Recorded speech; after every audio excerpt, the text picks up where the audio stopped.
बोलिए महापति महादेव की जय। धन्यवाद प्रिय श्रोतागण, एक बार फिर से आप सभी का हार्दिक हार्दिक स्वागत करते हैं। बड़ा सुंदर अवसर प्राप्त हुआ है। हमेशा प्रिय श्रोतागण, जो महाशिवरात्रि का पर्व है वो हमेशा शनिवार में नहीं आता है। आज बड़ा सुंदर अवसर प्राप्त हुआ है, वीकेंड भी है, काफ़ी लोगों के लिए छुट्टी भी है।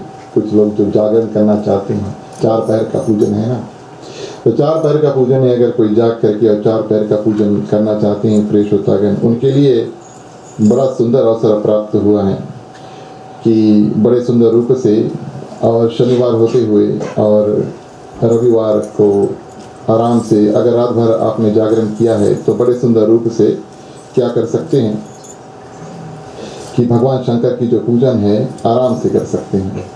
4 पैर का पूजन हमने कल विशेष से उसके बारे में बताया था, आज संक्षिप्त में बता देते हैं। महाशिवरात्रि है, दिन की कथा नहीं है और दिन का पूजन नहीं है, वो शाम और रात्रि का पूजन है, रात भर का पूजन है। इस बात का ध्यान रहे। तो अगर आपको जागरण करना है अपने घर पे, अगर रात भर जागना चाहते हैं तो पूरे रात को 4 पहर में बांट दिया गया है और पूरे रात में 4 पहर में बांट करके 4 बार आपको पूजन करना है, कुछ ज़्यादा नहीं।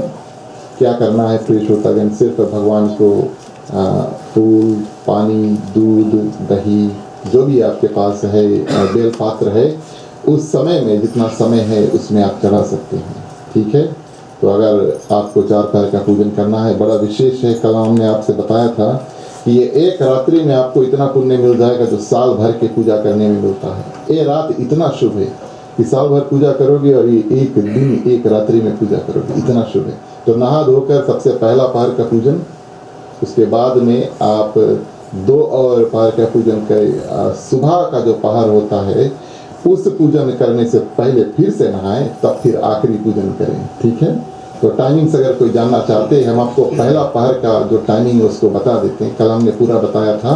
आप कोई करना चाहते हैं बाद में आप हमसे मिल सकते हैं, बचा कुछ रात्रि के टाइमिंग। तो सबसे पहला पहर जो आता है, पहर यानी समय, वो है 8 बजे रात से लेकर 10:47 PM, 10 to 10 तक उतना समय है। तो आपको अगर पूजन करना है वो पहला पहर का पूजन होगा। यहाँ पर भी आप अवश्य कर सकते हैं। हम आपसे आग्रह करेंगे कि जब आरती होगा यहाँ पर उस समय पूजन मत करें, लेकिन आरती जब अंत हो जाएगा और कथा को हम विराम दे देंगे, वेदी खुला रहेगी, हम इसको बटोरेंगे नहीं। तो पहला पहर का पूजन अगर आप करना चाहते हैं, अवश्य उस समय के बीच में आप यहाँ पर कीर्तन वगैरह होते रहेगा, आप अपना पूजन यहाँ पर आकर सभी कोई कर सकते हैं, वेदी सभी के लिए खुला है। तो ये 4 पैर का पूजन प्रिय श्रोतागण महाशिवरात्रि में बड़ा श्रेष्ठ माना जाता है। तो सबसे पहला दिन हमने महाशिव पुराण का महत्तम, भगवान शिव का जो परिचय है उसको किया था, पहला दिन का कथा। कल हमने भगवान शिव को क्या प्रिय है, किस रूप से उसका पूजन करना चाहिए, बेलपात्र क्यों, दूध क्यों, पानी क्यों, ठंडा पानी, गर्म पानी, ये सब प्रिय श्रोतागण उस कथा को विस्तार पूर्वक हमने कल किया था, अपने आप को तैयार करने के लिए, ताकि आज का जो दिन है हम जाने हम क्या करें। कल हमने जो भगवान शंकर जहर पीते हैं ना, तो जब समुद्र का मंथन होता है तो भगवान शंकर जहर पी लेते हैं, उसके बाद में जितने रतन निकलते हैं उसके बारे में कहा था। वैसे तो सबसे अनमोल वस्तु जो समुद्र मंथन में निकला था वो था माँ लक्ष्मी। भगवान विष्णु प्रतीक्षा कर रहे थे ना कि कब माँ लक्ष्मी और जो क्षीर सागर में है वहाँ से निकले ताकि हम उनसे विवाह कर सकें। तो इस कारण से भगवान विष्णु बहुत प्रतीक्षा कर रहे थे कि कब जितना जल्दी से जल्दी ये समुद्र मंथन का कार्य हो सके। लेकिन माँ लक्ष्मी के निकलने से पहले क्या होता है, समुद्र को मथना पड़ता है, उसमें क्या निकलता है, विष निकलता है, कालकूट नामक का जो विष होता है वो निकलता है और उसको भगवान शंकर पी लेते हैं। ठीक है, पार्वती मैया उसके गला जो है उसको पकड़ लेती है ताकि नीचे नहीं जाने, तो भगवान शंकर का भी अंत हो जाता है। माँ जो पार्वती है अपने शक्ति अनुसार, शक्ति देवी है ना, शक्ति अनुसार जितना जहर था उसको छोटा कर लेती है और बचा जहर भगवान शंकर के जो गले में वहीं पर रोक लेती है ताकि उसके अंदर नहीं जाए। इस कारण से भगवान शंकर को नीलकंठ कहा गया।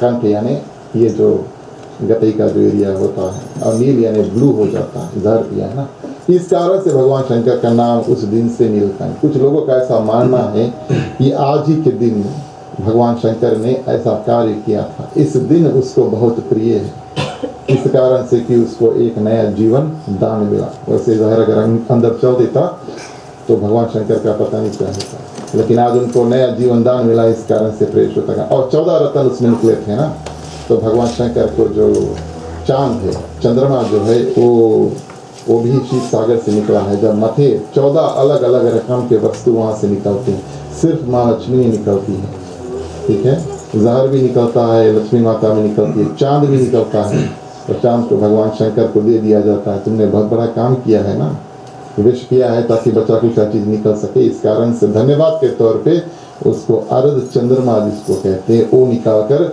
और दे देते हैं। तो भगवान शंकर उसको स्वीकार करके क्या करते हैं, अपने सिर पर धारण कर लेते हैं। जितना फोटो है और मूर्ति है उसमें अर्ध आधा चंद्रमा भगवान शंकर अपने ऊपर लगाए हुए बैठे हैं। बचा कुचा जो वस्तु निकलते हैं, कौस्तभ मणि निकलता है और एरावत हाथी निकलता है, ये सब वस्तु निकलता है। जो शराब है वो भी सब वहीं से निकलता है, ठीक है, शराब वगैरह भी सब वहीं से निकलता है। चलो ठीक है, तो भगवान शंकर के माध्यम से इतने ज़्यादा वस्तु जो है वो समुद्र मथन में से निकल जाते हैं पुरुषोत्तम। कल हमने विधि में एक बात आपको बताना भूल गए थे, हमने प्रश्न आपसे किया था कि भगवान शंकर की जो आरती है वो आधा आरती करना चाहिए, परिक्रमा आधा पूरा करना चाहिए। देखिए विशेष बात ये है कि जहाँ जहाँ पर शिवलिंग रखा हुआ हो, ठीक है, इस बात को हम कल भूल गए थे, क्षमा करना। जहाँ जहाँ पर शिवलिंग रखा हुआ होता है, खासतौर पर मंदिर में, क्योंकि वहाँ पर बड़ा शिवलिंग होता है और शिवलिंग का जो जल धारा है ना, पानी जो गिरता, हम शिवलिंग के ऊपर पानी चढ़ाते हैं, पानी एक ओर जाता है, वो एक ओर जब जाता है उसको कभी क्रॉस नहीं करना चाहिए, ऐसा विधान है। इस कारण से अगर आप कभी मंदिर में जाके, बड़ा शिवलिंग होगा और जिस धारा में पानी रहेगा वहाँ से आपको मंदिर का पूरा परिक्रमा आप नहीं कर पाएंगे। इस कारण से आपको एक बगल जाना है क्लॉकवाइज, फिर वापस आना है, फिर जाना है, फिर आना है। ऐसे भगवान शंकर का जो परिक्रमा है किया जाता है। अगर यहाँ पे हम परिक्रमा करेंगे तो हमारा शिवलिंग किनारे है, ठीक है, उनका जो जल धारा है उस पार जा रहा है। लेकिन कभी अगर मंदिर में रस्सी वगैरह लग जाए तो इसी कारण से लगाते हैं कि जो जल धारा है उसको कभी काटना नहीं चाहिए, भगवान शंकर की जो जल धारा। रही आरती की बात है तो प्रिय श्रोतागण, अगर आप आधा आरती कर सकते हैं तो बड़ी सुंदर बात है। लगभग सभी जगह पर अपने घर पे हम भगवान शंकर के साथ में और बचे कुछ देवी देवता को भी सजा कर रखते हैं। यहाँ पर भी गणेश भगवान हैं, तो क्या करते हैं, पूरा आरती कर देते हैं, इसमें कोई शंका नहीं करनी चाहिए। तीसरी बात ये है प्रिय श्रोतागण, आरती के बीच में कभी कभी लोग शंका में पड़ जाते हैं, कितने बार आरती घुमा। देखिए भगवान शंकर के बारे में कुछ ना कुछ आप याद करके उसके जुड़े हुए कोई भी गिनती है आप उसको कर सकते हैं। भगवान शंकर के 19 अवतार हैं, शास्त्र में बताती है 19 अवतार है। तो अगर आप 19 बार आरती घुमाना चाहते तो वो भी ठीक है। उनके 5 मुख हैं, 4 नहीं 5 मुख हैं। भगवान शंकर के पंचमुख रूप माना गया है उनको। नॉर्थ साउथ ईस्ट वेस्ट एक एक सिर जो है वो ताकता है, एक ऊपर की ओर ताकता है, ऐसा भगवान शंकर का दिव्य रूप है। तो आप 5 बार भी आरती घुमा सकते हैं या तो 3 बार भी आरती घुमा सकते हैं, क्योंकि भगवान शंकर ब्रह्मा विष्णु महेश त्रिमूर्ति कहा गया है ना, 3 देव कहा गया है। तो किसी रूप से भगवान शंकर को, लेकिन इस बात का ध्यान, थोड़ा ज्ञान रखें कि किस कारण से कितना बार आरती घुमाते। बोलिए उमापति महादेव की। चलिए प्रिय श्रोतागण, सब कुछ करने से पहले आज बहुत सुंदर दिवस है, सभी को मिलकर के भगवान शंकर की जो चालीसा है, शिव चालीसा है, उसको गाएंगे। अगर आप इसका शब्द जानते हैं अवश्य हमारे साथ गाएं, बड़ा ही पुण्य मिलने वाला है। जय गणेश गिरजा सुवन मंगल मूल सुजान, कहते अयोध्या दास तुम देव अभय वरदान। जय गिरजापति दीन दयाला, सदा करत संतन प्रतिपाला। जय गिरजापति दीन दयाला, सदा करत संतन प्रतिपाला।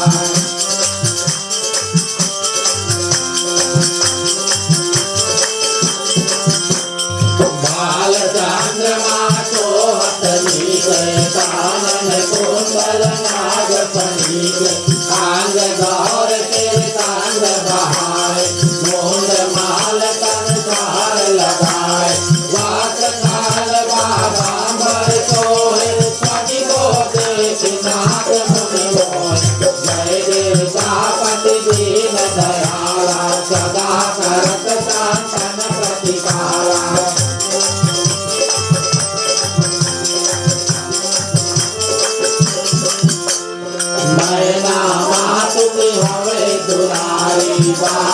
अंग सोहत सभी नारी करत विचोर सोहत सभी भारी करत सदा शत्रु सरकारी नांदी गंध सोहे कहाँ कैसे सागर माध कमल है जैसे कार्तिक शाम और गण राहु या कभी को कही जात न पाओ जय जापति दीन दयाला सदा करत शासन प्रतिपाला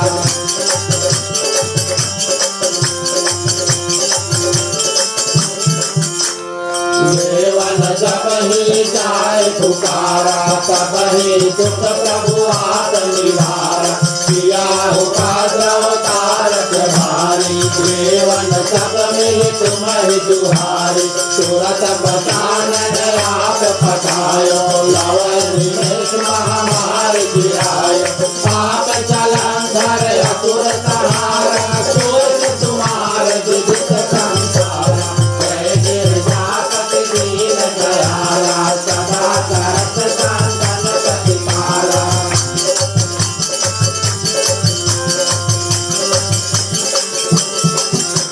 त्रिपुरासुर सन युद्ध मचाए तब ही कृपा कर लीन बचाए किया तब ही भागीरथ भारी पुर कवि ज्ञाता पुरारे दान में तुम सम कोई नाय सेवक आसुति करत सदाई वेद माहि महिमा तुम गाई अकदय नाद देश नहीं पाई जय गिरजापति दीन दयाला सदा करत शासन प्रतिपाला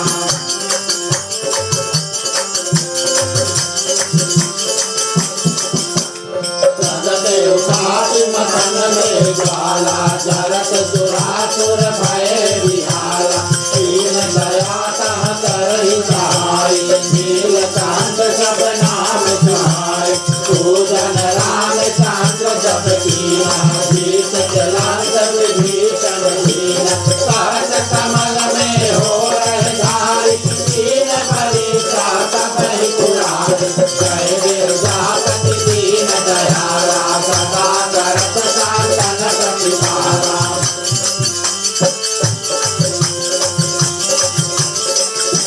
एक कमल प्रभु रात सोई कमल नयन पूजन कह सोई कठिन भक्ति देखे प्रभु शंकर भय प्रसन्न दिए ईश्वर जय जय जय आनंद अविनाशी करत कृपा सबके घटवासी दोष सकल नित मोह सतावे भ्रमत रहे मोहि कहे बनावे जय गिरजापति दीन दयाला सदा करत शासन प्रतिपाला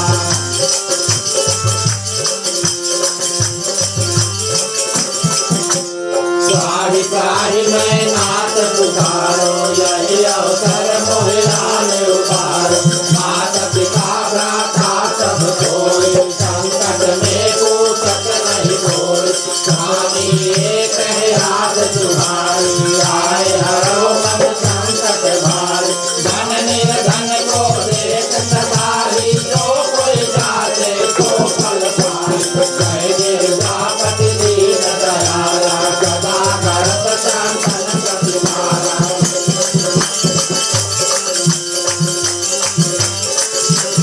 आसुति कहि विधि करहु तुम्हारी कमाओ नाथ अब छूट हमारी शंकर हो संकट के नाशन विघ्न विनाशन मंगल कारक योगी यति मुनि ध्यान लगावे नारद तारक शीश नवाय नमो नमो जय नमः शिवाय सुर ब्रह्मा विकार नापाय जय गिरजापति दीन दयाला सदा करत शासन प्रतिपाला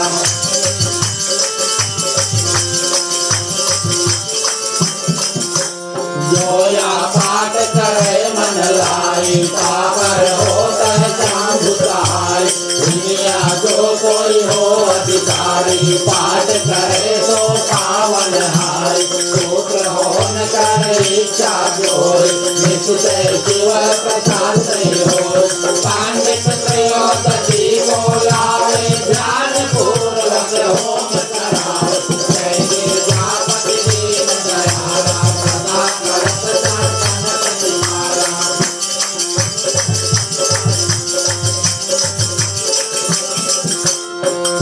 जीवन करे हमेशा तन नहीं तागे रहे करेगा शंकर तन मुक्त पाठ सुनावे मन क्रम वचन ध्यान डोलावे जन्म जन्म के पाप नचावे अंत वामदेव गुरु में पावे कहते अयोध्या याद तुम्हारी जान सकल दुख हरो हमारे जय देवतापति दीन दयाला सदा करत संतन कपिला जय देवतापति दीन दयाला सदा करत संतन कपिला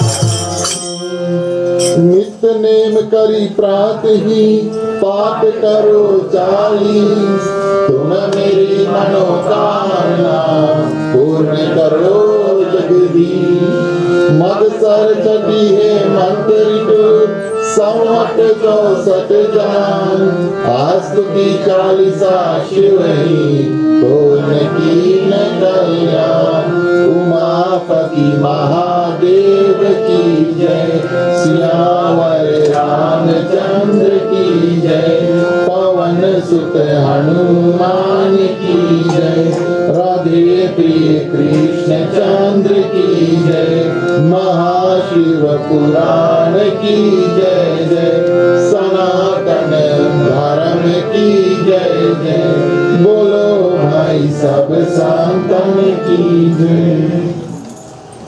धन्यवाद प्रेषित जितने लोग बाहर है भैया, अगर आपको कथा नहीं सुनाई दे रहा हो कृपया आप हमें बता देना, अगर नहीं सुनाई देता हो तो बता देना, तो क्या करेंगे थोड़ा जोर कर,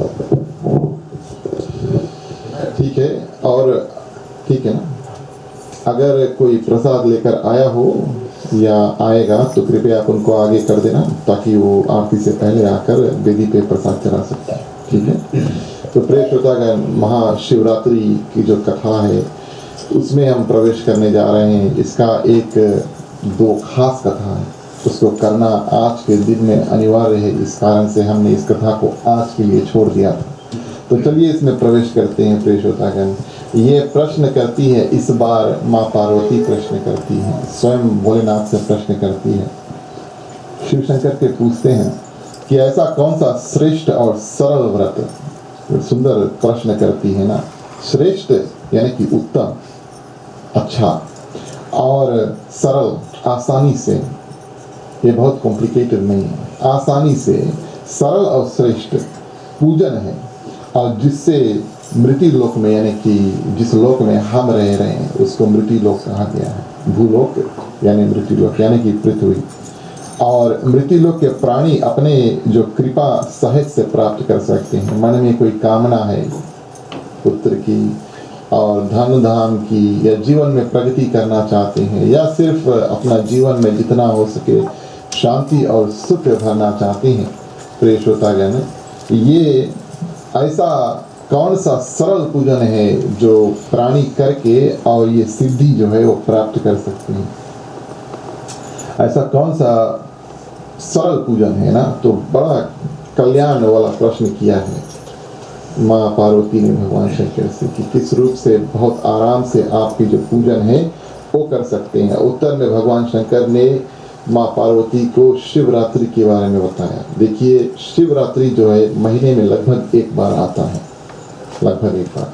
महाशिवरात्रि साल में 1 बार आता है, ठीक है, ये अंतर है। तो भगवान शंकर को हर महीना याद कर सकते हैं, सोमवार व्रत कथा है सोमवार में भी याद कर सकते हैं, हर हफ्ता, या तो फिर कम से कम साल में 1 रात्रि जो आता है वो है महाशिवरात्रि।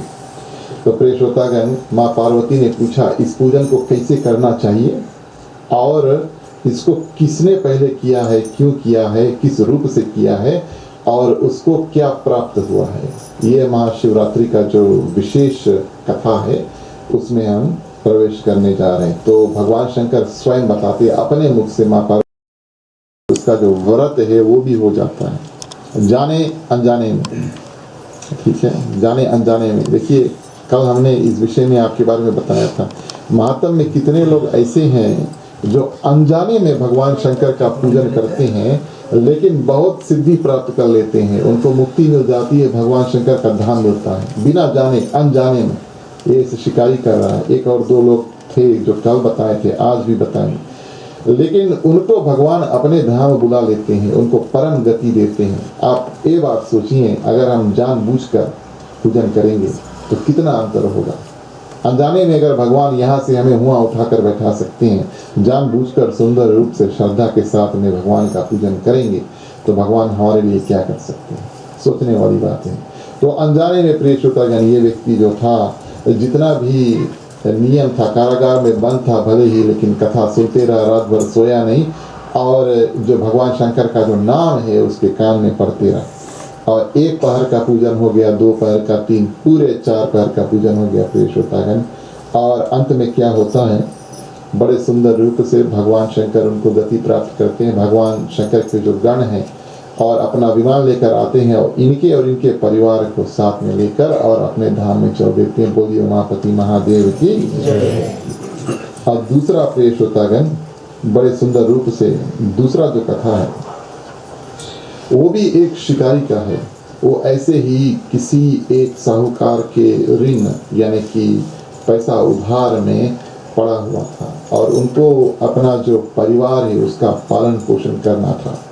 इस कारण से उस रात्रि को उसने, जिस दिन शिवरात्रि था, दिन में निकल जाते हैं और कहता है कि किसी ना किसी जानवर को मार करके लेकर आकर के बेचकर अपने परिवार का जो पेट है वो भरूंगा। ऐसे मन में भावना लेकर ये जो शिकारी होता है वो चल देता है। ये दूसरी कथा है। वो चल देता है वन में, और वन में जाता है प्रिय श्रोतागण। सुबह जाता है तो पत्नी थी, क्या करते हैं, जैसे हम भी काम के लिए जाते हैं तो रोटी पासा बांध देती है, बोले शाम तक मार के आ जाएंगे, लेकिन दिन भर कुछ नहीं मिला। बेचारा जो खाना था वो दिन भर खा लिया। ये जो व्रत पूजन है वो रात का व्रत का पूजन है। दिन में अगर आप व्रत कर सकते, बड़ी सुंदर बात है, सिर्फ दूध और फल के साथ में, और रात को भी ऐसे, अगले दिन सुबह आप खाना खा सकते हैं। तो बेचारा दिन में तो जितना पत्नी ने दिया था खा लिया, अब शाम हो गया और हाथ में कुछ है ही नहीं, है ना। अब मन में दृढ़ विश्वास लेकर आए हैं कि भैया आज यहाँ से कुछ लेकर जाएंगे, नहीं तो परिवार जो है वो भूखे पेट मर जाएंगे। इस कारण से क्या करते हैं, रात ऐसा सोच लेते हैं कि अब रात भी बिचारेंगे। यहीं पर एक तालाब मिल जाता है, और तालाब किस कारण से कहते हैं कि तालाब में क्या करते हैं, जानवर आकर पानी पीते हैं ना। हमेशा जो भी चलते फिरते जानवर होते हैं उनको पानी की आवश्यकता होती है, जैसे हमें पानी की आवश्यकता है। इस कारण से क्या करते हैं प्रिय श्रोतागण, वो शिकारी भी होते हैं, वो तालाब के किनारे एक पेड़ होता है, उनको इस बात का पता नहीं है, लेकिन वो बेल का पेड़ होता है। बेल की जो महिमा है, बेल पात्र का, कल हमने बताया था। उस पेड़ के ऊपर चढ़ जाते हैं और वहाँ पर से अपना जो धनुष और बाण है तैयार कर लेते हैं कि जैसे कोई जानवर नीचे तालाब में पानी पीने के लिए आएगा, चलो हम उनको शिकार करके यानी कि मार करके लेकर जाएंगे। तो प्रिय श्रोतागण, पहला 3 घंटा रात का बीत गया, कुछ नहीं जब मिला। अब तो पेट में भी भूख प्यास, उसका व्रत भी पूरा हो रहा है। और हमने कभी ये काम नहीं किया, हम जानते हैं आपने भी कभी ये काम नहीं किया। एक रात अगर पेड़ में बिताना कोई सहज काम नहीं है, क्योंकि आपके पास समय बहुत है लेकिन करने के लिए कुछ है नहीं। तो बेचारा शिकारी क्या करता है, जो पेड़ के पत्ती था तोड़ तोड़ कर नीचे फेंकता है। क्या पत्ती है, बेल के पात्र है। उस पेड़ के नीचे एक शिवलिंग था। बेचारे को पता नहीं है, लेकिन भगवान की भक्ति इस रूप से कर रहा है, समय टाइम पास करने के लिए। और बेल के पात्र तोड़ तोड़ कर नीचे फेंक रहा है प्रिय श्रोतागण। जो पानी लेकर आया था अपने गले में डालता है, कुछ पानी जो कटोरी में लेकर आया था, थोड़ा बूंद और उस जो शिवलिंग है उसके भी ऊपर पड़ जाता है। तो कम से कम प्रिय श्रोतागण, बेल पात्र और पानी और ये भक्ति जो है वो रात भर करते रहा। पहला पहर में एक मृग आया, एक पहर, सबसे पहला पहर था, हमने आपसे बताया ना 4 पहर। पहला पहर की जो पूजन में पहला पहर जो था, जो समय था, एक मृग आता है। मृग यानी दिया। अगर आप सोच रहे भैया आगे बैठ के बोले तो मृग क्या है, कुछ समझ में नहीं आ रहा। मृग यानी दिया, ठीक है। तो एक मृग आता है और वो गर्भिणी होती है, यानी कि उनके पेट में बच्चा होता है, आती है पानी पीने के लिए। और ये धनुष बाण तान करके और कहता है कि आज हम इसको मार के लेकर जाएंगे। और जो मृगी होती है ना, मृग यानी मृगी, और उसको देख लेती है, बोलती है आप हमें जाने दो, हम इस बच्चे का जो जन्म है उसको दे करके तब वापस आएंगे, तब तुम हमें मार देना। ऐसा कहते हैं, क्योंकि मुझे तो तुम जानबूझकर मार रहे हो, लेकिन मेरे अंदर जो बच्चा है उसको अनजाने में मारोगे, ये पाप है। तो बेचारा शिकारी था, समझदार था, मान जाता है, बोले चलो ठीक है, अच्छा इंतज़ार कर लेंगे, अभी तो 2-3 घंटे हुए, अभी तो पूरा रात बाकी है, कोई बात नहीं है, इसको जाने दिया प्रेषोतागण। और दूसरा पहर का पूजन टाइम पास कर रहा है ना, नीचे पत्ते फेंक रहा है। दूसरा पहर में क्या करता है, एक और मृग आता है और उनको जैसे मारने जा रहा है, वो कहती है कि मैं अपने प्रीतम को ढूंढ रही हूँ, बहुत दिन हो गए, मेरे जो पति देव हैं उसके दर्शन नहीं हुए, मैं उनको मिलना चाहती हूँ, आज वो आने वाले हैं। उन्होंने मुझसे बताया था। देखिए भगवान की महिमा। ये एक ज़माना था जब जानवर भी बात करते थे और इंसान भी समझ जाते थे, कितनी सुंदर बात है। आजकल तो कुत्ता पुसी भूखेंगे या कुछ करेंगे, हमें पता नहीं चलेगा क्या होता है, लेकिन ये ऐसा ज़माना था जब जानवर भी बात करते थे और इंसान जो है उसको समझ जाते थे।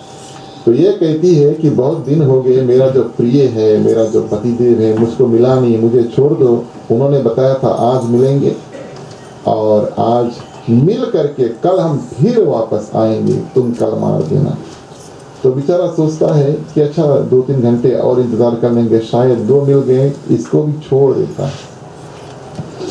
तीसरा जो है प्रेषोतागण, तीसरा पैर का पूजन, और टाइम पास कर रहा है, बेल के पत्ते नीचे तोड़ कर फेंक रहा है। तीसरा में एक मृग आता है अपने बच्चों के साथ में। तीसरा पहाड़ का जो पूजन है, एक मृग आता अपने बच्चों के साथ में। उनको जब मारने जा रहा था तो वो कहती है कि इनके पिता से हम इनको मिला दें, यानी कि बच्चों को घर छोड़ के, और जब वापस आएंगे तब तुम हमें मार देना। तब तक प्रिय श्रोतागण देखिए, सहज में भगवान की भक्ति नहीं प्राप्त होती है। थोड़ा सा जब हम अपना कर्म करते हैं ना, दूध पानी चढ़ाते हैं, बेलपात चढ़ाते हैं, तो हमारा जो मन है वो पिघलने लगता है। वैसे तो शिकारी था, लेकिन धनुष बाण लेकर बैठा था, लेकिन उसका मन जो है पिघलने लगा है ना। भगवान की भक्ति कर रहा, अनजाने से सही, लेकिन सुंदर रात्रि है, उसका मन अब पिघलने लगा है, मारने को मन ही नहीं कर रहा है। मन में दुख है कि बच्चों को कैसे हम खाना वगैरह देंगे, लेकिन फिर भी मारने को दिल नहीं कर रहा, तो उसकी भी बात मान देता है। तो उस मृग से कहता है जाओ बच्चों को छोड़कर आओ, तब 3 में से कोई एक तो लौटेगा ना। 3 ने कहा है कि भैया लौट कर आएंगे, तो कोई एक तो लौटेगा। अच्छा, उसको भी छोड़ देता है।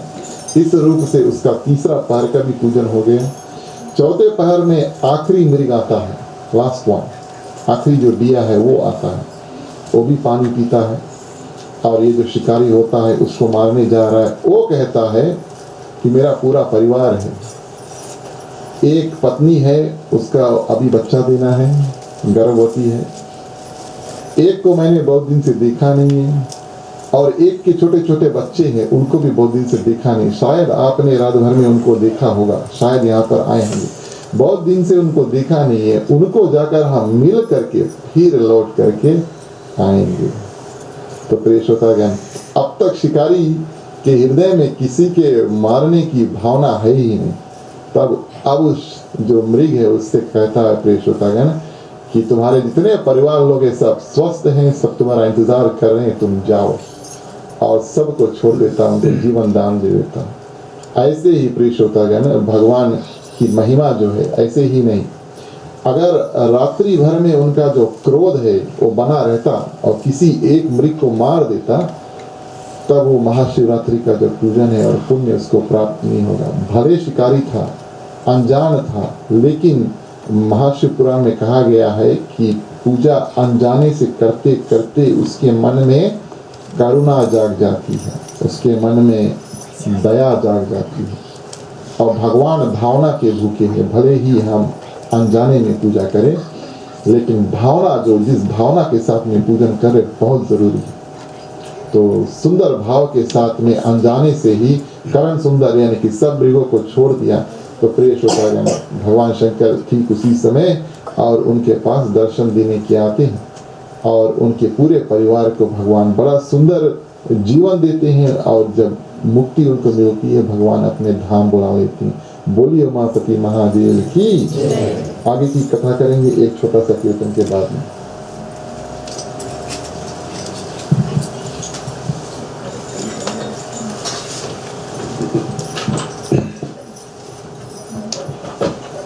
शिव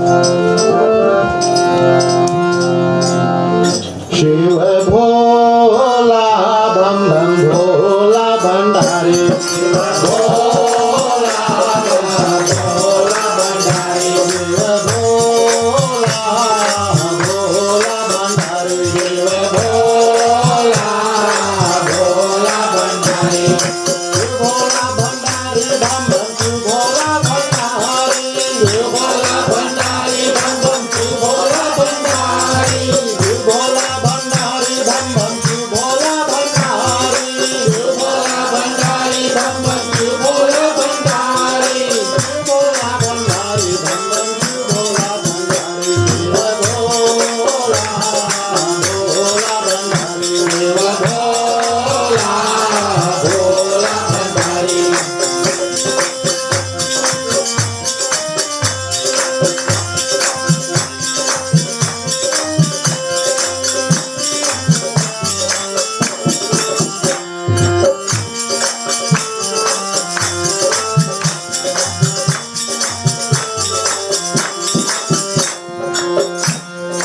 बैठे हैं कैलाशपुरी में, बैठे हैं कैलाशपुरी में, बैठे हैं कैलाशपुरी में, बैठे हैं कैलाशपुरी में, गगनाथ लिपटाए शिव भोला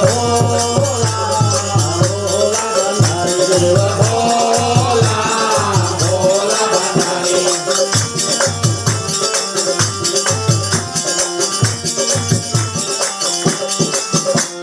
अंग विभूति भस्म रमाए, अंग विभूति भस्म रमाए, अंग विभूति भस्म रमाए, अंग विभूति भस्म रमाए, हृदय अंग के दिवाया शिव भोला भोला भंडारी, शिव भोला भोला भंडारी, शिव भोला भंडारी बम बम शिव भोला भंडारी, शिव भोला भंडारी बम बम शिव भोला भंडारी, शिव भोला भंडारी बम बम शिव भोला भंडारी, शिव भोला भंडारी बम बम शिव भोला भंडारी, शिव भोला भंडारी बम बम शिव भोला भंडारी, शिव भोला भोला भंडारी, शिव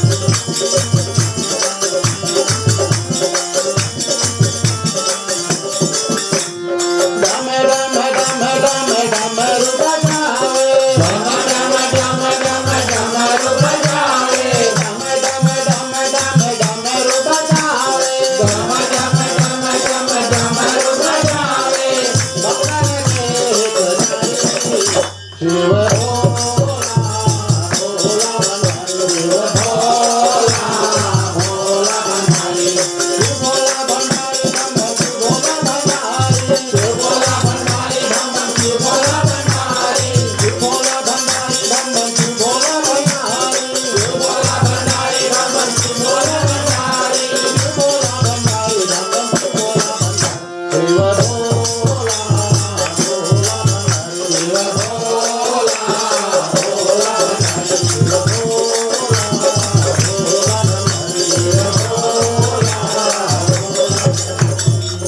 बोलिए उमापति महादेव की जय। चलिए फिर श्रोतागण, तो इस रूप से भगवान शंकर स्वयं माँ पार्वती को बताती हैं कि ऐसे ऐसे मेरे भक्तों ने पूजा किया है। ये पूजा अलग अलग पुराण में भी बताई गई है।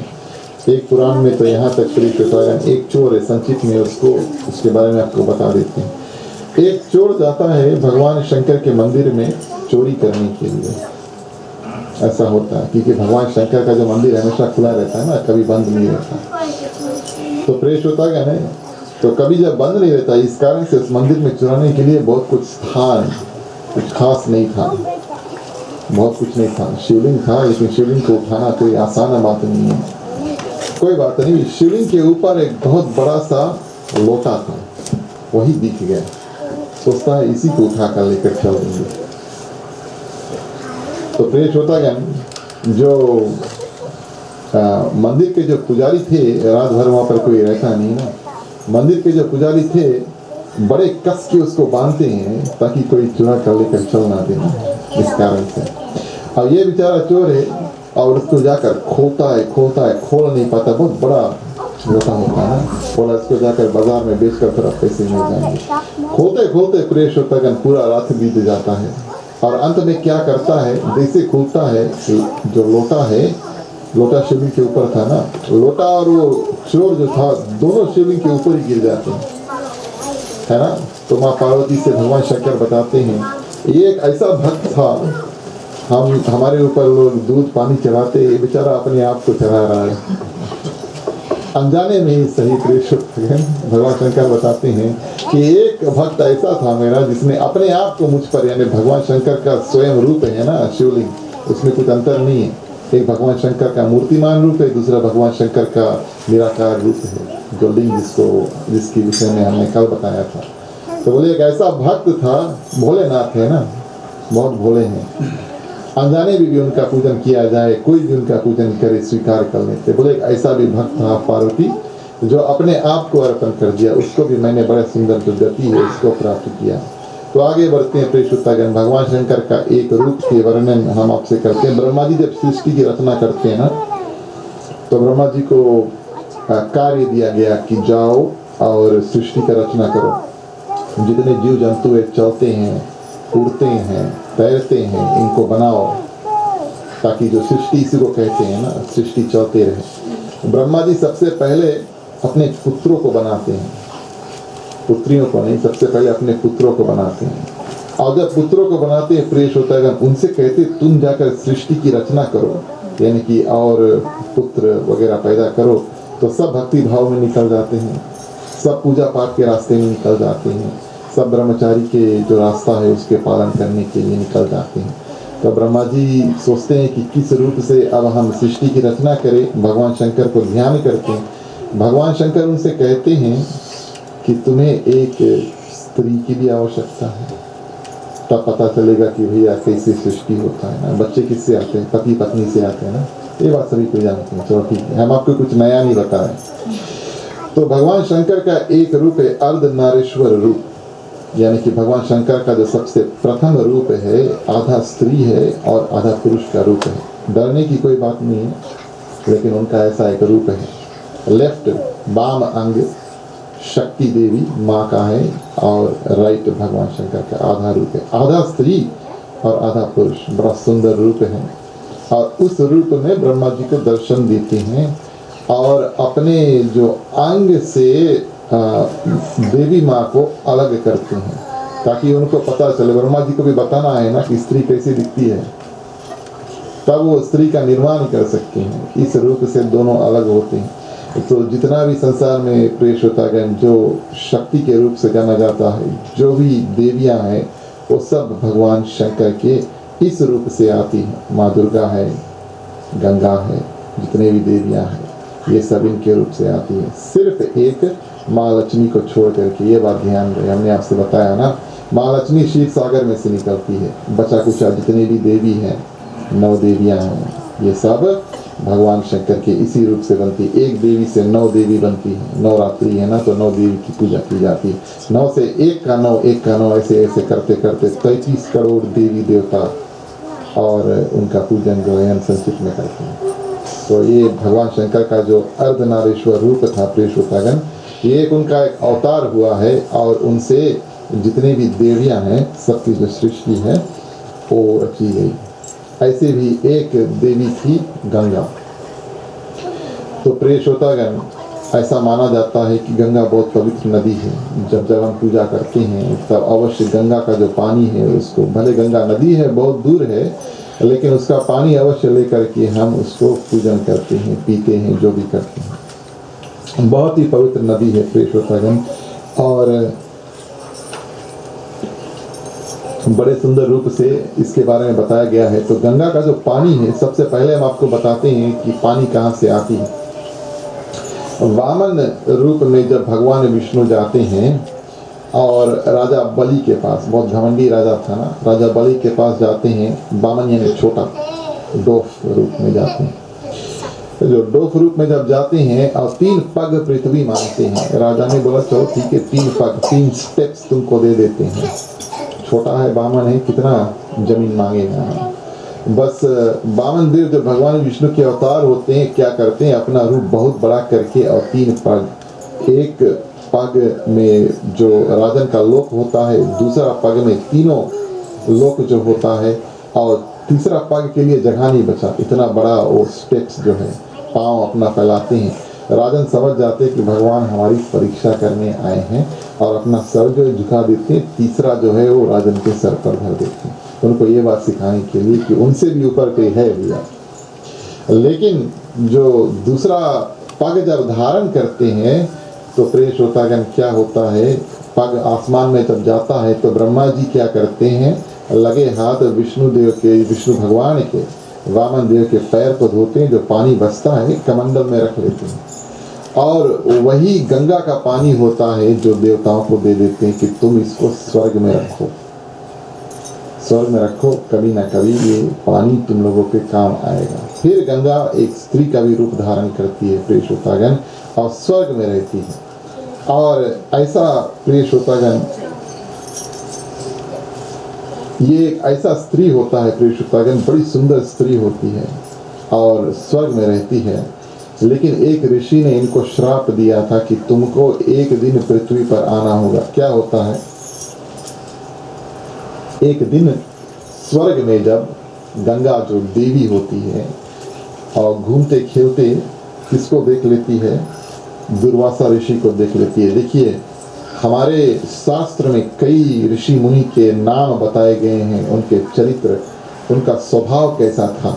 सबसे गुस्से वाला जो ऋषि था उसका नाम दुर्वासा था, आप जानते हैं, धन्यवाद। सबसे गुस्से वाला, गुस्सा नाक पे रखा हुआ हो, आपको कुछ बोलने की आवश्यकता नहीं हो, आपको श्राप दे सकते हैं, कुछ देख लिया उल्टा तो उसी क्षण वो श्राप दे सकते हैं।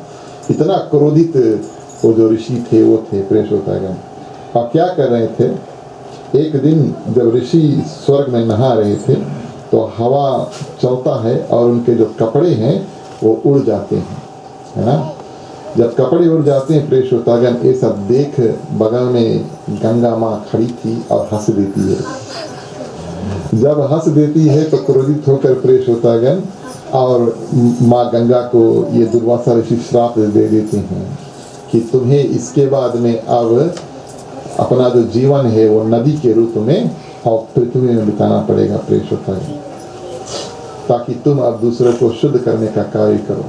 जब पाँव में पड़ती है दुर्वासा ऋषि के तब बताते हैं कि तुम्हारा कुछ खास काम होगा, आगे बताएंगे। इधर प्रेष होतागन क्या होता है, धरती पर एक राजा सागर थे। ये कथा रामायण में भी आई है और ये कथा महाशिव पुराण में भी आई है। धरती के एक राजा जो सागर थे, इनका जो पूर्वज है प्रेष होतागन, ये भगवान श्री राम के पूर्वज थे, पहले के सूर्यवंशी राज के थे। और अधिक शक्तिशाली प्रेष होतागन क्या करते हैं, यज्ञ करने के लिए सोचते हैं, अश्वमेध यज्ञ, शायद आप लोगों ने नाम सुना है। इसमें क्या होता है, पहले घोड़े का, अश्व यानी घोड़ा, पहले घोड़े का पूजन किया जाता है, फिर उनका बलिदान दिया जाता है। आजकल ये पूजा नहीं होता, आजकल हम बलि वगैरह नहीं चढ़ाते ना, लेकिन अश्वमेध यज्ञ में पुराने ज़माने में क्या करते थे, और उस घोड़े को सजा करके उसके साथ में कुछ करके पूजन वगैरह करके तो फिर अग्नि में उसको सजा दिया था। और ये जो राजा सागर थे, ये पूजा करने जा रहे थे। ये बहुत पुण्य देने वाला पूजा है, अगर आप अश्वमेध यज्ञ के बारे में जानते हैं, बहुत पुण्य देने वाला पूजा है। तो इंद्र भगवान डर जाते हैं, बोले शायद मेरे जिस किसी के पास कुर्सी होता, कि कुर्सी पर बैठते हैं ना, जो प्रेसिडेंट होते हैं, जो चेयरमैन होते हैं, चीफ एग्जीक्यूटिव होते हैं, उनको डर रहता है ना एक दिन उनको वहाँ से हटना पड़ेगा। तो इंद्र भगवान देवताओं के राजा ठहरे, और कोई जब बहुत बड़ा तपस्या करता, उनकी हृदय में डर आ जाता कि शायद ये मेरा आसन, इंद्र आसन, यानी कि कोई भी देवता का राजा बनना चाहते हैं, मुझे यहाँ से हटना होगा। इस कारण से क्या करते हैं, जो घोड़ा था जिसको सजा कर रखा था यज्ञ के लिए, उस घोड़ा को चुरा लेते हैं। इंद्र भगवान जाते हैं, चुरा लेते हैं, और प्रेष होतागन कपिल मुनि के आश्रम में लेकर जाकर आश्रम के बगल में छोड़ देते हैं। राजन अपने सब पुत्रों को एक को छोड़कर, उनके पास कई पुत्र थे, एक को अपने घर पे रख लिया, सब पुत्रों को खोजता है। अब जब तक वो घोड़ा नहीं मिलेगा तब तक उनका यज्ञ पूरा नहीं होगा, इसलिए पुत्रों को भेज देता, जाओ खोजो भैया घोड़ा कहाँ गया। जब जाते हैं और कपिल ऋषि के आश्रम में देखते हैं तो उन घोड़ों को वो खोल करके और ले जाने की कोशिश करते हैं। और प्रिय श्रोतागण, घोड़े इतना आवाज करते हैं कि कपिल जो मुनि थे वो बाहर निकलते हैं, इन दोनों में वाद विवाद होता है। पुत्र थे और कपिल मुनि थे ना, क्या कर रहे हो, ये घोड़े को ले जा रहे हो, तुम चोरी नहीं, हमने ही चोरी किया है। उन्होंने क्या चोरी किया, वो तो इंद्रदेव यहाँ पर बांध के गए, नहीं तुमने चोरी किया है, नहीं हमने नहीं चोरी किया। ऐसे वाद विवाद में प्रिय श्रोतागण क्रोधित होकर कपिल मुनि क्या करते हैं, सभी पुत्रों को उसी क्षण मृत्यु दंड देकर राख कर देते हैं। ठीक है, उनको मृत्यु दंड देकर उनके शरीर को भस्म कर देते हैं। तो भस्म कर देते हैं प्रिय श्रोतागण। इसमें शंका क्या होता है कि उनका अंतिम संस्कार हो नहीं पाता है, इस कारण से उनको मुक्ति नहीं प्राप्त होती है। और अंतिम संस्कार नहीं होता है, मुक्ति नहीं प्राप्त होती है, तो वो बन जाते हैं प्रेत। प्रेत योनि में वो अटके पड़े हैं। कल भी हमने आपसे बताया था कि जो भी कोई प्राणी प्रेत योनि में चल देता है वो अपने आप उस प्रेत योनि से निकल नहीं पाता है, उसके लिए कुछ करना पड़ता है। ठीक है, अगर कोई प्रेत बन जाए तो अपने आप उस योनि से निकल नहीं पाता है, उसको मुक्ति अपने आप नहीं मिल पाती है। आपको यानी कि आपके जो पूर्वज थे अगर प्रेत योनि में है तो उनके पुत्र क्या करते हैं, पूजा पाठ करके उनको प्रेत योनि से निकालते हैं। एक उदाहरण देते हैं, पितर पक्ष में अगर कोई पूजा करता है इसी कारण से कि अगर उनके कोई भी पूर्वज भैया प्रेत योनि में अटका है तो निकल कर मुक्ति पा सके। ठीक है, तो उनके लिए अब कुछ करना है। जब राधा सागर को ये बात पता चलता है, प्रिय श्रोतागण बहुत तप करते हैं, वो तप करते हैं, उनके पुत्र तप करते हैं, कई जन्म के पुत्र ऐसे बढ़ते रह गया। और परिवार में प्रिय श्रोतागण उनका नियम बन गया कि किसी न किसी रूप से इतने ज़्यादा जो पुत्र थे उनको हम मुक्ति प्रदान करें। बहुत तप किया प्रिय श्रोतागण, अंत में भागीरथ की बारी आई। जब भागीरथ की बारी आई प्रिय श्रोतागण, इतना ज़्यादा परिवार ने तप किया है, कई सैकड़ों पीढ़ी तप किया है, तब ब्रह्मा जी प्रसन्न हुए, बोले हाँ एक उपाय है जिससे और ये जो प्रेत योनि में अटके हैं उनको मुक्ति प्राप्त हो सकती है। क्या उपाय है? तो भगीरथ को दर्शन दिया और जब कहा कि वर मांगो तो भगीरथ ने बताया हम अपने जो पूर्वज थे उनकी मुक्ति चाहते हैं। तो ब्रह्मा जी ने बोला कि भैया गंगा नदी जब है नीचे आएगी, अभी तक स्वर्ग में है ना, जब नीचे आएगी इनके जो हड्डी है और राख है इन पर पड़ेगी तब इनको मुक्ति प्राप्त होगी। इसी कारण से हमारा मानना है कि जब जिस किसी को भी गंगा माँ में समा दिया जाए उनको मुक्ति प्राप्त हो जाती है। राखी जो है खास तौर पे, वैसे तो भारत में कभी कभी पूरे मुर्दे को भी छोड़ देते हैं, लेकिन राख जो है खास तौर से अगर गंगा माँ में समा दो तो जिस किसी का भी राख होता है तो उनको मुक्ति प्राप्त हो जाती है। भारत में ऐसा मानना है कि अगर कहीं भी कोने में, भारत के किसी भी कोने में कोई भी मरता है, लोग कोशिश करते हैं ना उनकी जो राख है कम से कम लेकर जाकर गंगा में समा देने के लिए। 100% गारंटीड, शास्त्र बताते हैं, गलत बात नहीं है, बस विश्वास करना है। तो प्रिय श्रोतागण जब ब्रह्मा जी बता देते हैं, अब शंका ये हो जाता है कि ये जो गंगा है अभी स्वर्ग में है, नीचे कैसे आएगी? उसको श्राप तो मिल गया है। भगीरथ फिर से तप करना शुरू कर देते हैं, क्योंकि ब्रह्मा जी बताते हैं वो जो गंगा माँ थी उनका स्वभाव थोड़ा अलग किस्म का था।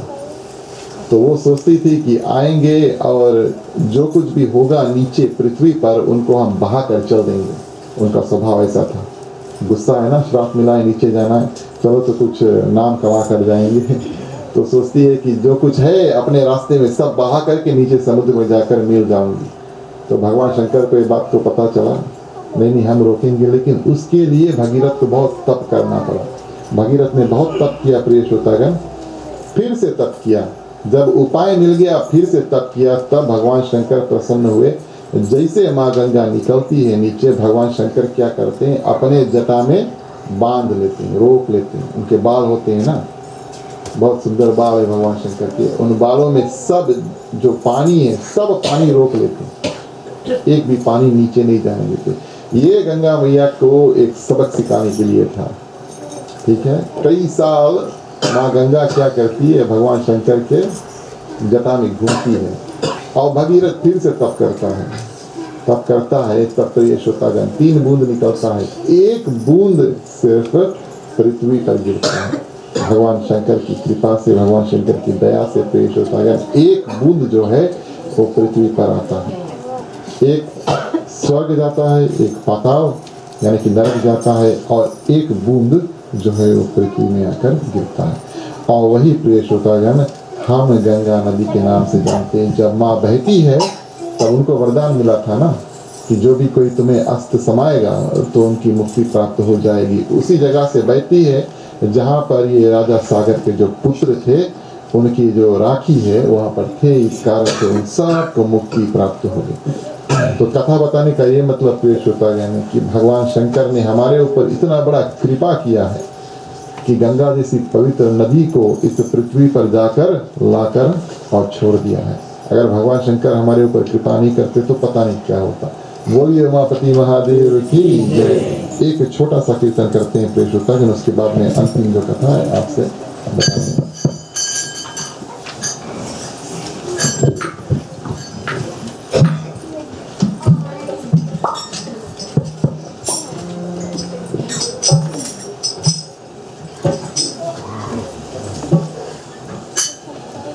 कैसा भोला है बाबा ये मेरा, जाके पर्वत पर डाल दिया डेरा।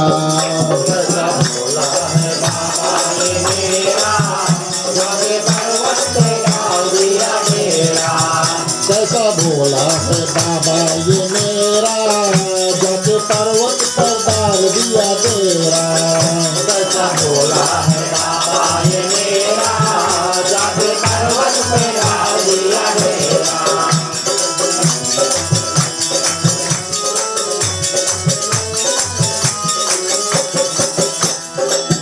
कभी देवन के संग, कभी गौरा के संग, कभी देवन के संग, कभी गौरा के संग, कभी देवन के संग, कभी गौरा के संग, कभी देवन के संग, कभी गौरा के संग। कभी डमरू बजाए अकेला, जाके पर्वत पे डाल दिया डेरा।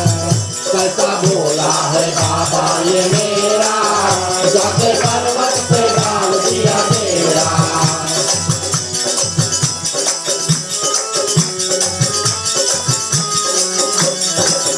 देखो नाचे संसन भोला पी पी के भाग, भोला पीछे तेरा, देखो नाचे संसन भोला पी पी के भाग। देखो नाचे कंचन भोला पीछे तेरा। कैसा अजब रूप है तेरा, जाके पर्वत पे डाल दिया डेरा। कैसा भोला है बाबा ये मेरा, जाके पर्वत पे डाल दिया डेरा।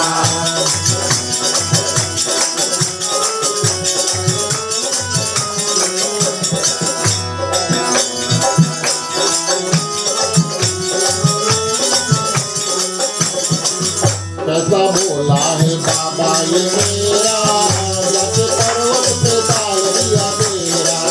कैसा भोला है बाबा ये मेरा, जाके पर्वत पे डाल दिया डेरा। बोलिए उमापति महादेव की जय। तो इस रूप में प्रिय श्रोतागण ऐसे भगवान शंकर ने हमारे ऊपर कृपा किया। भगीरथ के ऊपर तो कृपा अवश्य किया है, उनके जो पूर्वज थे प्रेत योनि में से निकल के और उनको मुक्ति जो है वो प्राप्त हुई।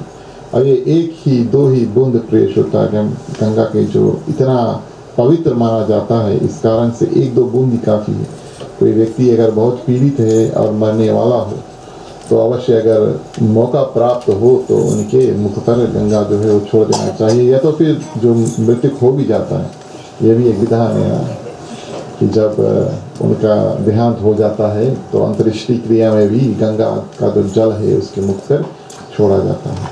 ताकि उनको मुक्ति पा सके। तो प्रिय श्रोतागण, महाशिव पुराण में से कुछ और ज्ञान की बातें हम आपके सामने प्रस्तुत करेंगे, उसके बाद में आरती का बेला आएगा, ठीक है। तो बड़े सुंदर रूप से ये एक ऐसा पुराण है प्रिय श्रोतागण, इसमें साधारण से भगवान शंकर के माध्यम से हमें जो ज्ञान मिलता है, सूर्य जी महाराज कुछ ज्ञान की बात बताते हैं। क्या ज्ञान की बात बताते हैं? अंतर बताते हैं, गुरु कौन है, आचार्य कौन है, पुरोहित कौन है, पुजारी कौन है, पंडित वगैरह वगैरह, ये सब जो रूल्स हैं ये कौन है और इनको क्या करना चाहिए और कैसे अगर इनको आपको पहचानना हो, ये बात शिव पुराण में बताएगी।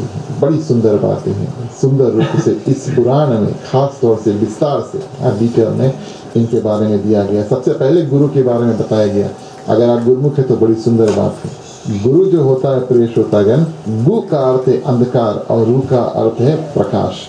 ये दो अर्थ वाला जो शब्द होता है उस व्यक्ति को दिया जाता है जो किसी को अंधकार में से निकाल कर प्रकाश में, फ्रॉम डार्कनेस टू लाइट, उनका जो नॉलेज है, ज्ञान है, वो बढ़ाता है, आध्यात्मिक रास्ते पर लेकर जाता है।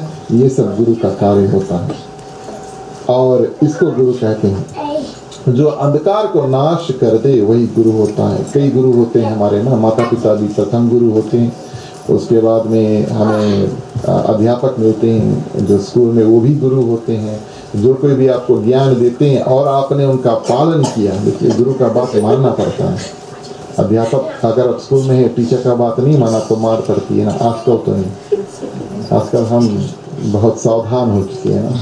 तो पुराने ज़माने में मास्टर टीचर्स के पास डंडा भी था, अब तो नहीं। हमें तो लगा, लेकिन हमारे बाद में किसी और को शायद नहीं लगा होगा। पीजी में भी रूल चेंज हो चुका, यहाँ पर तो बहुत दिन से रूल चेंज हो चुका। लेकिन कहने का ये मतलब है कि गुरु का बात मानना पड़ता है, तभी उनको गुरु बनाया जाता है। भले वो अध्यापक हो या माता पिता हो या आध्यात्मिक गुरु जो हो, जो आपको भक्ति और भगवान के पास लेकर पहुँचा देता है, उनका बात अवश्य मानना पड़ता है। तो ऐसे गुरु होते हैं पेश होता है।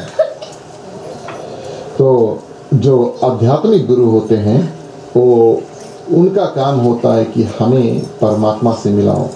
जो लोग गुरुमुख होते हैं, आपका जो गुरु होता है उसका कर्तव्य है कि आपको अंत समय में परमात्मा से मिलाओ। भक्ति भाव, पूजा पाठ, कौन से रास्ते पर चलना हो, खासतौर से मंत्र देना हो, ऐसे ऐसे मंत्र दे करके बस मंत्र जपते जपते, विश्वास बहुत जरूरी चीज़ है। गुरु के ऊपर विश्वास और गुरु के मंत्र के ऊपर विश्वास, ये बहुत जरूरी चीज़ है और जीवन बहुत सुंदर बनेगा। तो ये काम गुरु का होता है प्रिय श्रोतागण। एक बात ध्यान रहे, अगर आप गुरुमुख नहीं हैं और अगर आप गुरु बनना चाहते हैं, इस पुराण में उसके बारे में बताया गया है, क्योंकि भगवान शंकर बहुत ध्यान से काम करते हैं ना, तो इस कारण से उनको बताया गया है कि अगर आपको किसी को गुरु बनाना है तो उस व्यक्ति को बड़े निरीक्षण के साथ में, इंस्पेक्शन के साथ में, उसके बारे में जान बूझ करके तब फिर गुरु बनाना, ये आपका कर्तव्य होता है। जो गुरुमुख होता है, होने जा रहा है, शिष्य है, उसका काम है कि भली भांति पहचान लो कि ये गुरु सही है या नहीं। गलत गुरु भी कभी कभी बहुत मुसीबत दे देते हैं। इस कारण से ध्यान से प्रिय श्रोतागण गुरु को चुनना चाहिए। और जो आध्यात्मिक गुरु है उसका अर्थ है जो ब्रह्म ज्ञान है उसका मार्गदर्शन कराना, उस रास्ते पर लेकर जाना और हमें अंत समय में परमात्मा से मिलाना, ये गुरु का काम होता है। दूसरा आता है आचार्य। महाशिव पुराण में आचार्य के बारे में बताया गया। आचार्य कौन है? और आचार्य जो है उसे कहते हैं जो 4 वेद हैं और शास्त्र, 6 शास्त्र, 18 पुराण, इन सब का ज्ञान हो और खास तौर से जो गुरुकुल में विद्यार्थियों को शिक्षा देने का कार्य करता हो, उसको आचार्य कहते हैं, है ना। तो अगर आप किसी को देखेंगे जो बहुत शास्त्र में बहुत ज्ञानी है, 4 वेद, 6 पुराण, 18 पुराण, 4 वेद, 6 शास्त्र, 18 पुराण, रामायण, भगवद गीता, ये सब लेकर इनके जो सभी ज्ञान है उनके पास है। और ये ज्ञान वो जैसे स्कूल टीचर हमें ABCD सिखाता है, ये ज्ञान अगर किसी और को सिखाता हो, पंडितों को या किसी और को ज्ञान देता हो, उसको आचार्य कहते हैं। तो जो ब्राह्मण पुरोहित होते हैं वो भी बताएंगे वो कौन कौन है। वो ब्राह्मण का काम और पुरोहित यानी कि पंडित के पूजा पाठ का जो कार्य करने के अलावा अगर दूसरों को इस प्रकार का शिक्षा देते हैं तो उनको आचार्य कहते हैं। ठीक है, और आगे बताते हैं पुरोहित कौन है। पुरोहित यानी वो व्यक्ति जो पर का हित, दूसरों का हित करता है। परहित पुरोहित, दूसरों का कृपा करने वाला, दूसरों का कल्याण करने वाला, दूसरों को मदद करने वाला, उसको पुरोहित कहा गया है। पर तथा हित, जो व्यक्ति दूसरों का कल्याण की चिंता हमेशा करते रहता, अपना नहीं दूसरों के बारे में सोचता है। और ऐसे व्यक्ति प्रिय श्रोतागण, आप अगर किसी को जाने तो हमेशा तैयार होते हैं पूजा पाठ में हाथ बटाने के लिए, आकर आपका काम करा देते हैं और हमेशा मदद करने के लिए तैयार होते हैं। पुराने ज़माने में पुरोहित जो होते थे प्रिय श्रोतागण, राजाओं के पास एक एक पुरोहित होता था और वो धर्म में राजा को किस रास्ते पर चलना है, कैसे अपना जो काम है उसको करना है, ये सब काम पुरोहित बताते थे। तो हर राजपाट का एक पुरोहित होता था। और ये प्रिय श्रोतागण, उसके बाद में आता पुजारी। हम भी यहाँ पर कभी किसी जब बात होता है तो भैया बहुत बड़ा पुजारी है, चलो ठीक है, पुजारी के बारे में बताते हैं। तो पूजा और पाठ से संबंध, पुजारी ये शब्द जो है वो आता है।